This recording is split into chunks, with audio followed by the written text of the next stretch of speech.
I think I've come up with an analogy that will hopefully explain my attitude toward the black pill, toward black pill writing, black pill thinking, black pill philosophizing, black pill anything. And I think it's partly the fact that we've crossed over a threshold in the last few years. And I think the line of crossing was somewhere between 2015 and 2017. Those were the years between which this somewhere in there this transition took place, where we transitioned from one kind of world to another kind of world, at least in the West, where we went from a world that was still deeply divided, and there was still a lot of acrimony between people who saw the world differently. But at the same time, there was an overall sense that we could still get along, and that it would just be massive overreach if the powers that be were to do A, B, and C. And A, B, and C is exactly what the powers that be have done ever since 2015, 2016, 2017. Ever since this era, their behavior has changed radically. They have become much more repressive. They have become much more in a posture of, if you're not with us, we're going to come and get you, and we'll we don't care about law, the rule of law. We're in power, and we're going to do what we're going to do, because we're justified, because you guys are all evil fascists and racists and bad people, and so the acrimony between the division in society generally, but more importantly the acrimony between the principalities, powers, thrones, and dominions, or the deep state, or the power elite, or whatever title you want to give them, the attitude, the posture that they've taken towards dissenting factions amongst the citizenry has shifted significantly. So, what does any of this have to do with black pill stuff? Well, I would say that 2014 and prior, that if you were to say to just sort of employ the sort of black pill thinking of, well, whatever happens, you're screwed and it's over, and you're going to be crushed because they have more power than you, and there's nothing you can do about it, and so forth. Well, that wouldn't have had the same sting. That wouldn't have had the same bite. That wouldn't have had the same devastating effect prior to the era in which we are now living.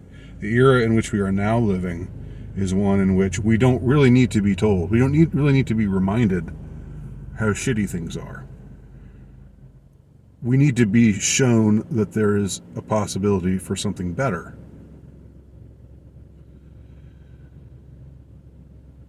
Because otherwise, we're just going to, we're going to die from despair. We're going to die of our own hands, either physically of our own hands, or a suicide of the soul, as it were. So if you're somebody who has any kind of platform. I hate that word platform, but I'll use it now anyway, just because it's the only word I can think of. But it's a word that really wasn't used that much before this shitty era that we're now living in. That's where you hear about, you should use your platform. You should not give this kind of thing a platform. That's the way they talk. But anyway, I made myself lose my train of thought there. Anyway, let me put it another way. Just like Christ in the Gospels, he always he tells several parables that sort of cover the same ground. I'll strive to be Christ-like in that sense. Here's another parable for you. If you're being dunked in shit every day, I mean literally dunked in literal shit every day, and it's just what they tell you have to do. You just have to do it. You have to just, okay, here's the ritual where we dunk you in shit. And I said literal shit, but it doesn't have to be literal. But yeah, but it can be any kind of humiliating or disgusting or appalling or dehumanizing kind of thing where you are compelled to do something that no one should be compelled to do, just so others can get their sadistic jollies off of it. If this is happening to you every day and you're aware of it, then you don't need to be told, look, you're being dunked in shit every day. Because it's like, yeah, I know I am. And I'm about to do something about it. So what should I do? I've got to do something here. We've all got to do something because we're all getting this kind of treatment. So what's the answer? What's the solution? Let's put our heads together, or let's give me something. Give me even escapism.